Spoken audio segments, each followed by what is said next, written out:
오늘 추수감사주의를 맞아서 주님 전에 나오신 여러분 환영하고 축복합니다. 우리 좌우에 계신 분과 이렇게 인사하겠습니다. 더 크게 기뻐하고 감사함으로 예배합시다. 오늘도 주시는 말씀 통해 많은 은혜 받으시는 여러분 되시기를 바랍니다. 한 해 동안 베풀어 주신 주님 은혜 참 감사드리고, 그동안 우리가 땀 흘려 일구어낸 결실물들을 가지고 주님께 드리며 감사하는 추수감사절, 감사의 귀한 교회의 중요한 절기입니다. 자, 여러분, 우리 민족의 고유의 전통 종교가 무엇인지 아십니까? 우리 민족 정말 본연의 전통 종교, 불교일까요? 아닙니다. 유교? 아닙니다. 잘못 알고 계시는 거예요. 불교는 1700년 전에 인도를 거쳐서 중국을 통해 우리나라에 들어온 외래 종교이고, 유교는 더 얼마 안 됐어요. 불과 1000여 년 전에 중국에서 들어온 외래 종교입니다. 그럼 우리 민족의 진짜 고유의 전통 종교는 뭘까요? 바로 하늘을 믿는 종교였습니다. 삼국시대 이전부터 더 오래전에, 삼국시대 이전의 고대 국가들 보시면 하늘의 제사를 지내며 감사했다라는 기록들이 많이 남아 있습니다. 여러분 들어보셨죠? 국사 시간에 고구려의 동맹, 부여의 영고, 동예의 무천, 이런 행사들이 다 제천 행사, 하늘을 우러르며 하늘의 감사의 제사를 드렸던 그런 종교 행사라는 것이죠. 자, 그렇다면 왜 그때 하늘의 제사 지냈을까요? 아무도 여호와 하나님의 이름을 알려주는 이가 없었으니, 아무도 독생자 예수 그리스도가 인류의 구원자이심을 그때 우리 민족에게까지 와서 알려주시는 이가 없었으니, 그래서 막연하게 높고 높은 그 하늘을 우러러보면서 알지 못하던 하나님을 힘겹게 더듬어 찾고, 그래서 하늘을 향해 추수감사의 제사를 드렸다라는 것이죠. 알고 보면 우리가 이렇게 뿌리가 깊은 하나님을 섬기는 그런 민족임을 알 수 있다는 거예요. 그때는 막연하게 그랬어요. 하지만 지금은 어떻습니까? 오늘의 우리는 감사의 대상을 명확히 알고 있지 않습니까? 그렇게 되었으면 어떻게 될까요? 더 크게 우리 하나님과 예수 그리스도에게 감사하며 예배하실 수 있는 그런 저와 여러분 다 되시기를 간절히 축원합니다. 자, 그렇다면 얼마나 구체적으로 또 얼마나 크게 우리 하나님께 감사드려야 할까요? 수치로 표현할 수 있을까요?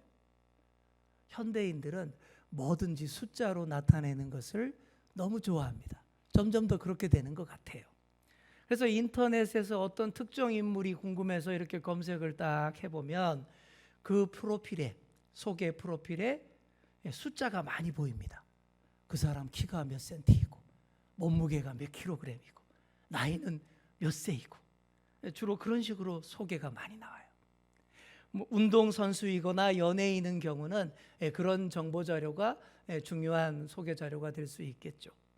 지금은 그렇지 않지만 제가 자라던 청소년기에는 여성에 대해서 이렇게 말하는 경우가 많았어요. 34, 23, 35. 많이 들어보셨죠? 요즘은 그런 소리 잘 안 하죠. 여성 비하적인 것 같아서 그러죠. 근데 참 재밌게도 웃기게도 다 34, 23, 35래요. 제가 봐도 다 몸이 다른데 다들 그런 식으로 얘기하던 때도 있었습니다. 무슨 사람 찍어내는 공장도 아니고 말입니다. 사람을, 우리 인간을 자꾸 수치로, 단위로 얘기하는 것 절대 좋은 게 아닙니다. 숫자로 우리 사람을 표현하는 것 정말 좋지 못한 일인 것 같아요. 그건 그냥 그 겉사람의 그런 모습을 드러내는 모습일 뿐인 것이죠. 하지만 우리 세태가 자꾸만 겉사람에 집착합니다. 외모지상주의로 자꾸 흘러가요. 그러다 보니 어쩔 수 없이 사람들도 점점 자신의 사이즈와 수치에 점점 더 예민해지고 민감해지는 거예요. 조금이라도 더 길게 보이려고 키높이 깔창, 막 이따만한 거 막 깔고 다니고요. 하이힐, 막 킬힐을 신고 다니지 않습니까? 체중계의 저울 눈금을 조금이라도 적게 나타내 보이려고 밥 먹듯이 굶고요. 열심히 운동을 하고 그렇게 삽니다. 저도 우리 주연교회 처음 청빙 설교하러 왔을 때 어땠는지 아십니까? 조금 더 커 보이려고. 워낙 작다고 또 뭐라 할까봐, 우리 목사님 저래 풍채가 없어서 어떡하나 그럴까봐 좀 더 커 보이려고 까치발을 들고 계속 그렇게 설교를 했어요. 25분 이상을 까치발 들고. 그래서 종아리 알이 꽉 빼겨가지고 며칠간 고생했던 기억이 지금도 생생합니다. 이제는 말할 수 있다. 그렇죠? 그런 것이죠. 자, 이처럼 우리 현대인들이 어디를 가든 서로의 겉사람만 자꾸 눈여겨봐요. 사이즈를 가늠해보고 서로 재보고 어느 정도 되나 그 수치로만 힐끔힐끔 거리고 재고 다닙니다. 자, 예전에 제가 한번 소개해드린 적 있는 예화 10cm짜리 자 이야기 한 번 더 들려드리겠습니다. 10cm짜리 자가 있었어요. 그런데 이 자는 너무 교만했어요. 맨날 다니면서 이런 소리 하고 다녔어요. 나는 길이와 넓이 뭐든 수치로 다 내가 나타낼 수 있어. 그렇게 말하면서 여기저기 막 함부로 재고 다녔습니다. 야, 넌 길이가 5.4cm밖에 안 되네? 넌 키가 9.8cm밖에 안 돼. 까불지 마. 10cm도 안 되는 것들이 까불고 있어. 이렇게 교만하게 굴었습니다. 그러던 어느 날 10cm자가 저울을 만났습니다. 저울이 다짜고짜 이 10cm자를 딱 붙들더니 저울 위에 탁 올려놓더니 이럽니다. 애게, 넌 겨우 5g밖에 안 되네? 10g도 안 되는 게 까불고 있어. 그러고는 내팽개쳐 버립니다. 저울 위에서 내동댕이 쳐진 10cm자, 너무 억울하고 분하고 화가 났습니다. 지가 뭔데 나를 함부로 재단하고 평가해? 그 순간 깨닫습니다. 지금껏 내가 얼마나 함부로 남을 재고 판단하고 비평하고 그렇게 상처 주고 살아왔는지를 그때 뼈저리게 깨달은 거예요. 그날부터 10cm자는 전혀 다른 존재가 됩니다. 여전히 그의 겉 사이즈는 10cm에 불과했지만 자신의 크기를 넘어서 더 넓고 넓은 세상이 있음을, 더 많고 많은 다른 존재들과 깊이들이 있음을 깨닫고 더 깊이 생각할 줄 아는 존재가 되었다라는 그런 동화입니다. 사랑하는 성도 여러분, 나를 잘 보시기 바랍니다. 별거 없어요. 보잘것 없어요. 짜리몽땅하고 나부터 짧고 작은데 내 이 사이즈로 이 크기로 뭘 얼마나 잴 수 있고 다 판단할 수 있겠습니까? 내 겉사람의 사이즈를 넘어서서 볼 줄 알아야 됩니다. 그래야 세상도 바로 보이고 우리 하나님도 더 잘 이해할 수가 있고 그때부터 진정한 감사가 나올 수 있는 법입니다. 오늘 본문이 바로 그런 얘기를 하고 있습니다. 오늘 본문은 에베소 교회를 향한 사도 바울의 간절한 기도로 되어 있어요. 15절을 보시면 어떻게 시작합니까? 무릎을 꿇고 비노니 이렇게 시작하지 않습니까? 그래서 이 기도예요. 이 기도는 에베소서의 전반부에서 후반부로 들어가는 통로의 역할을 하는 중요한 기도입니다. 자, 먼저 에베소서의 전체 구조를 아는 것이 도움이 될 거예요. 에베소서의 전체 구조가 이렇습니다. 전반부 1장부터 3장까지는 중요한 신학적 교리 그리고 이론이 나와 있다면 후반부인 4장부터 6장까지는 그 신학과 교리에 따른 그리스도인의 실천적인 삶, 적용, 윤리 이런 것들로 구성이 되어 있어요. 근데 참 재밌게도 사도 바울이 쓴 바울 서신을 보면 대부분이 다 이렇게 돼 있어요. 전반부는 교리, 이론, 후반부는 실천, 적용. 여러분 요거 알아놓으시면 바울 서신을 읽는데 이해하는데 도움이 많이 될 수 있습니다. 자, 그래서 오늘 본문은 그리스도인의 실천적인 삶을 다루는 후반부로 넘어가기에 앞서서 간절히 기도하는 내용이 나옵니다. 왜요? 그런 실천적인 그리스도인의 삶을 위해서는 정말 기도가 많이 필요하기 때문인 거예요. 이론, 교리로 우리가 살아가는 게 아니지 않습니까? 실제의 삶으로 살아가야 하는 거 아니겠습니까? 그래서 간절히 기도합니다. 자, 그 기도 내용이 어떤 내용일까요? 한마디로 이런 겁니다. 10cm에 머물지 말고 더 넓고 길고 높고 깊이 있는 세계로 들어가라. 그런 얘기예요. 아주 풍성하고 충만한 삶이 되도록 해라. 그런 얘기입니다. 우리 한번 따라해 볼까요? 풍성하고 충만한 삶. 자, 에베소서를 읽어보시면 풍성이라는 말 그리고 충만이라는 말이 많이 나옵니다. 오늘 본문에도 나와요. 이런 세계를 향하여 나아가야 된다. 자, 그런데 풍성하고 충만한 삶에 이르는 유일한 길은 다른 길이 없어요. 예수 그리스도의 사랑밖에는 없습니다. 그게 유일한 길이에요. 예수 그리스도의 사랑 안으로 푹 들어가서 그 안에 푹 잠기고 그 안에서 마음껏 헤엄칠 때에 풍성하고 충만한 삶이 될 수 있습니다. 여러분 다 그렇게 되고 싶으시죠? 네, 아멘 하셔요. 다 그렇게 되고 싶으시죠? 풍성하고 충만한 삶 되려면 어떻게 해야 되는지 오늘 3단계로 하나씩 묵상하도록 하겠습니다. 자, 그리스도의 사랑 안에서 풍성하고 충만한 삶이 되려면 첫째, 겉사람이 아니라 속사람이 강건해야 합니다. 겉사람이 아니라 속사람이 강건해야 한다. 이게 첫째예요. 자, 우리 16절 말씀 우리 함께 화면 보시면서 함께 읽겠습니다. 시작.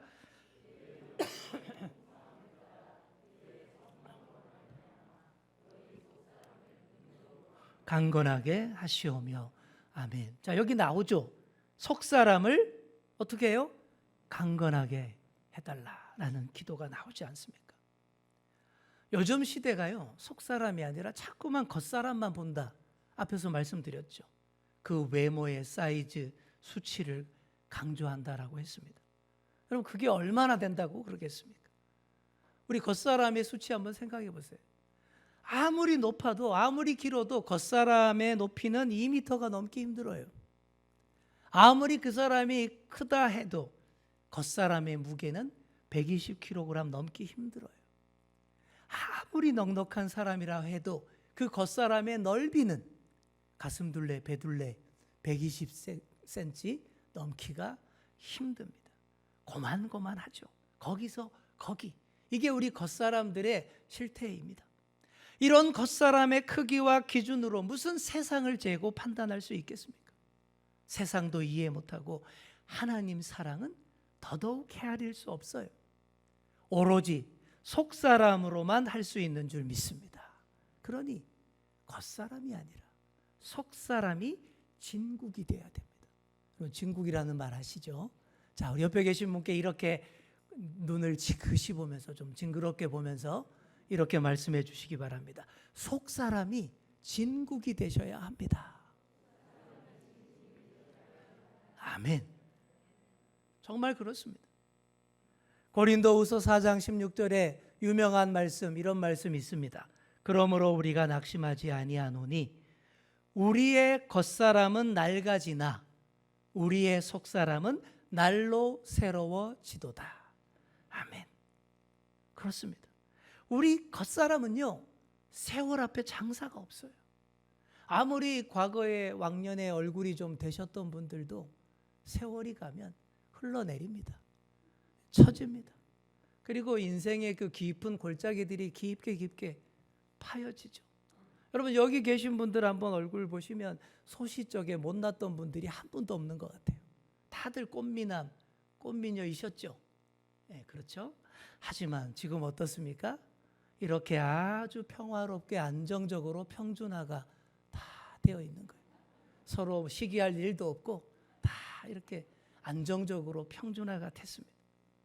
왕년에 아무리 34, 23, 35였다 하더라도, 왕년에 아무리 180에 75kg 몸짱이었다 하더라도 세월 가면 다 낡아지고 삐걱거리고 고장 날 수밖에 없는 것. 이게 우리 겉사람이라는 것 여러분 다 아시지 않습니까? 하지만 속사람은 세월 갈수록 날로 새로워지는 줄 믿습니다. 그 비결이 뭘까요? 16절에 나오지 않습니까? 성령으로 말미암아입니다. 하나님과 예수님의 거룩한 영 성령께서 우리 안에 계시고 그 성령님으로 날마다 충만할 때에 우리의 속사람이 더 우러나고 진한 진국이 된다라는 거예요.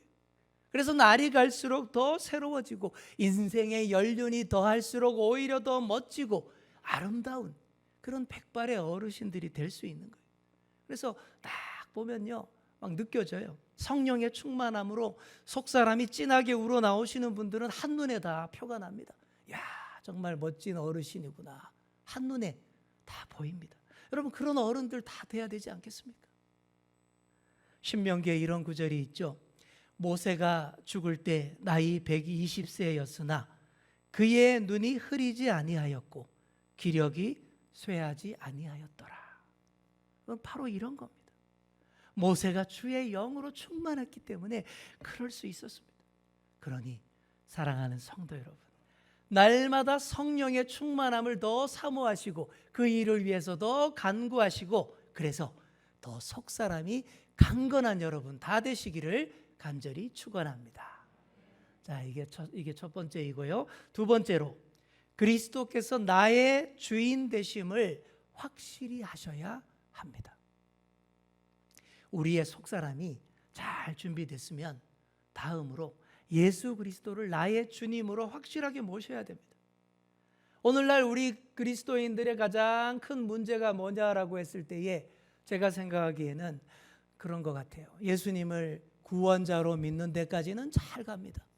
그런데 예수님을 온전한 내 삶의 주인으로 모시는 데까지는 잘 못 간다라는 거예요. 이게 제일 큰 문제인 것 같아요. 분명히 예수님을 나의 구주로 영접했습니다. 내 안에 모셨어요. 그래서 내 안에 계시기는 계시는데 주인으로 계시는 게 아니라 나그네로, 손님으로, 객으로 계시는 경우들이 많더라라는 것이죠. 자, 우리 17절 우리 함께 읽겠습니다. 시작. 믿음으로 말미암아 계시게 하시옵고 너희가 사랑 가운데서 뿌리가 박히고 터가 굳어져서 아멘. 자, 여기 본문 계속 띄워주시고요. 여기 보시면 그리스도께서 너희 마음에 뭐라고 돼 있죠? 계시게 하시옵고 돼 있죠. 여기서 계시게라는 단어가 나오는데 이 단어를 원어 성경에서 찾아보시면 카토이케오라고 되어 있습니다. 자, 이 단어가 무슨 뜻이냐 하면 뭐 잠깐 머물러 계신다 이런 뜻이 아니에요. 주인이 되어서 영원토록 머물러 계신다 이런 뜻입니다. 잠깐 머물러 나그네처럼 잠깐 왔다 머무는 것은 전혀 다른 단어를 사용합니다. 사랑하는 성도 여러분, 우리 주님이 내 안에 손님처럼 잠깐 머물러 계시면 안 됩니다. 반드시 주인으로 영원토록 계셔야 돼요. 손님은 언제든 떠날 수 있지 않습니까? 손님은 기약 없잖아요. 언제든 떠나버릴 수 있습니다. 잠깐 내 곁을 머물다가 떠나버리면 그 빈자리는 말할 수 없이 공허하고 쓸쓸하게 됩니다. 다른 것들은 다 그래도 되겠지만 우리 주님만은 절대 그래서는 안 됩니다. 영원토록 내 안에 주인으로 계시도록 모셔야 됩니다. 그래야 내 삶이 더 풍성하고 충만한 삶이 될 수 있습니다. 예수님이 나의 주인으로 단단히 내 안에서 자리 잡고 계셔야 나도 그 사랑 가운데에서 뿌리가 박히고 터가 굳어지기 때문입니다. 여러분, 나무가 언제 열매를 많이 맺을 수 있습니까? 뿌리가 깊을 때입니다. 또 건축물이 어떨 때에 높이 올라갈 수 있습니까? 그 기반, 그 터가 견고할 때 그렇게 세워질 수 있는 거예요. 그러지 못하고 뿌리가 얕으면, 털을 잡지 못하면 열매 맺지도 못할 뿐 아니라 누가 와서 조금만 흔들어도 심하게 요동하고 더 세게 흔들면 송두리째, 뿌리째 뽑혀 나갈 수 있습니다. 그러니 여러분, 주님 앞에 날마다 이렇게 기도했으면 좋겠습니다. 주님, 절대 어디 가지 마세요. 나의 주인으로 내 안에 늘 계셔주세요. 자, 우리 한번 따라해 보겠습니다. 주님, 절대 어디 가지 마세요. 나의 주인으로 늘 계셔주세요. 네, 여러분 열심히 많이 기도하시죠? 네, 이 기도도 한번 해보시기 바랍니다. 기도 시작할 때 이 기도부터 먼저 하시면 너무 좋을 줄 믿습니다. 은혜가 될 줄 믿습니다. 자, 마지막 셋째로 우리 주님의 사랑의 규모를 알아야 됩니다. 자, 18절 19절 우리 함께 읽겠습니다. 시작. 능히 모든 성도와 함께 지식에 넘치는 그리스도의 사랑을 알고 그 너비와 길이와 높이와 깊이가 어떠함을 깨달아 하나님의 모든 충만하신 것으로 충만하게 하시기를 구하노라. 아멘. 자, 이 말씀이 오늘 말씀의 클라이막스입니다. 우리 삶이 더 풍성하고 충만해지려면 우리 주님의 그리스도의 사랑의 규모, 그 사랑의 스케일이 어느 정도 되는지 좀 알 수 있어야 된다라는 얘기죠. 그래서 이 본문에 19절에 단위가 많이 나옵니다. 어떤 것들이 나옵니까? 한번 따라해 볼까요? 너비, 길이, 높이, 깊이, 네 가지입니다. 자, 하나씩 볼까요? 자, 먼저 그리스도의 사랑의 너비입니다. 이 사랑의 너비는 제한이 없습니다. 어느 누구에게나 차별 없이 아주 넓게 미치는 그리스도의 사랑의 범위, 폭을 얘기하는 거예요. 노인에서부터 어린 아기에까지, 이 민족에서 저 민족에게까지, 이 계층에서 저 계층에 이르기까지 안 미친 곳이 전혀 없는, 두루 다 미치는 넓은 그리스도의 사랑을 말하는 것이죠. 뭐 수치로 나타낼 수 없어요. 겉사람의 잣대로는 절대 청량할 수도, 수치로 나타낼 수도 없는 엄청난 넓이를 말하는 것입니다. 다음으로 그리스도의 사랑의 길이는 어떨까요? 이것은 우리를 위해서 오래 참으시고 끝까지 사랑하시는 한없는 사랑을 의미합니다. 우리 겉사람들은 어때요? 냄비 같습니다. 금방 달구어져서 뜨거워졌다가 또 금방 식어버려요. 하지만 우리 하나님의 사랑은 이 세상의 어떤 특급 돌솥 뚝배기보다 더 오래 길게 식지 않고 우리를 향합니다. 끝없는 사랑으로 우리를 향하시는 그 사랑의 길이, 바로 그 사랑 때문에 오늘의 우리가 다 살았고 구원받을 수 있었던 줄 믿습니다. 셋째로 그리스도의 사랑의 높이입니다. 자, 이 높이는 하늘의 높이라고 할 수 있는데, 뭐 그렇다고 비행기 타고 하늘 높이 올라가서 그렇게 재어보는 그런 높이가 아니에요. 뭐 몇 킬로미터, 뭐 수치로 이렇게 나타낼 수 있는 높이를 물리적 높이라고 합니다. 물리적 하늘이라고 얘기를 하죠. 하지만 제가 지금 말하는 높이는 그런 물리적 높이가 아니라 하나님 보좌가 있는 영적인 하늘의 높이를 말하는 겁니다. 한번 따라해 볼까요? 하나님 보좌가 있는 영적인 하늘의 높이, 이 높이를 말하는 거예요. 그 높이가 어떤 걸까요? 예수 그리스도를 한없이 낮추어서 십자가에 죽게 하셨다가 다시 하나님 보좌 우편에 높이 올리시는 엄청난 높이예요. 그리고 지옥에 던져 마땅할 죄인도 저 높은 하늘 보좌까지 올리고 끌어올리셔서 살리시는, 바로 그런 사랑의 높이를 말하는 겁니다. 이런 높이를 겉사람이 어떻게 알겠습니까? 마지막, 그리스도의 사랑의 깊이는 예수 그리스도의 낮아짐에서부터 출발합니다. 근본 하나님의 본체이신 예수님이 원래 얼마나 높은 분입니까? 100, 그죠? 하나님의 본체이시니까 100에서 시작하시는 분, 엄청 높으신 분이에요. 그런 분이 한없이 낮고 천한 인간의 자리로 내려오셨어요. 그것도 천하고 소외된 땅에 말구유에까지 낮아지셨지 않습니까? 그리고 십자가에 죽으시고 음부에까지 낮아지셨으니 세상에 이런 극과 극이 또 없습니다. 최고로 높은 곳에서 최고로 낮은 곳, 여러분 이 깊이가 엄청난 거예요. 겉사람으로서는 절대 측량할 수도 없고 헤아릴 수 없는 바로 그런 깊이를 말하는 것입니다. 이렇게 그 사랑의 너비, 길이, 높이, 깊이는 겉사람으로서는 절대 알 수도 헤아릴 수도 없어요. 오로지 속사람으로서만 헤아려 볼 수 있고 이해할 수 있고 감사할 수 있습니다. 그러니 우리가 먼저 속사람이 돼야 되고 그 깊이를 헤아려 볼 수 있어야 된다라는 것이죠. 존 스토트라는 영국의 유명한 설교자가 있습니다. 이분이 이 19절 본문을 이렇게 정리했습니다. 같이 한번 보실까요? 자, 그 사랑이 모든 인류를 수용할 만큼 넉넉하게 넓고 세상의 시간을 넘어서 계속될 만큼 영원히 길고 그리스도를 하늘로 올릴 수 있을 만큼 지극히 높으며 가장 타락한 인간을 구원할 만큼 충분히 깊다. 여러분 어떻습니까? 정말 탁월한 정리 아닙니까? 그러니 위대한 탁월한 설교자가 되는 거예요. 딱 저도 여러 책들을 보다가 이 해석을 보다가 이야 정말 탁월하다. 뭔가 다르구나 느꼈습니다. 핵심은 하나님의 크신 사랑이 안 미친 것 전혀 없고 빠짐없이 고루 다 미친다라는 그런 얘기예요. 존 스토트 목사님이 이렇게 아주 수준 있게 지적으로 정리를 잘 했다면 저는 마지막으로 조금 더 감성적으로 그리고 쉽게 한번 정리를 해보겠습니다. 옛날에 우리가 많이 불렀던 찬양 중에 이런 복음송이 있습니다. 예수님의 사랑 신기하고 놀라워. 아시는 분 많이 하시죠, 그죠? 그 찬양 가사가 어떻습니까? 이렇게 시작합니다. 예수님의 사랑 신기하고 놀라워. 예수님의 사랑 신기하고 놀라워.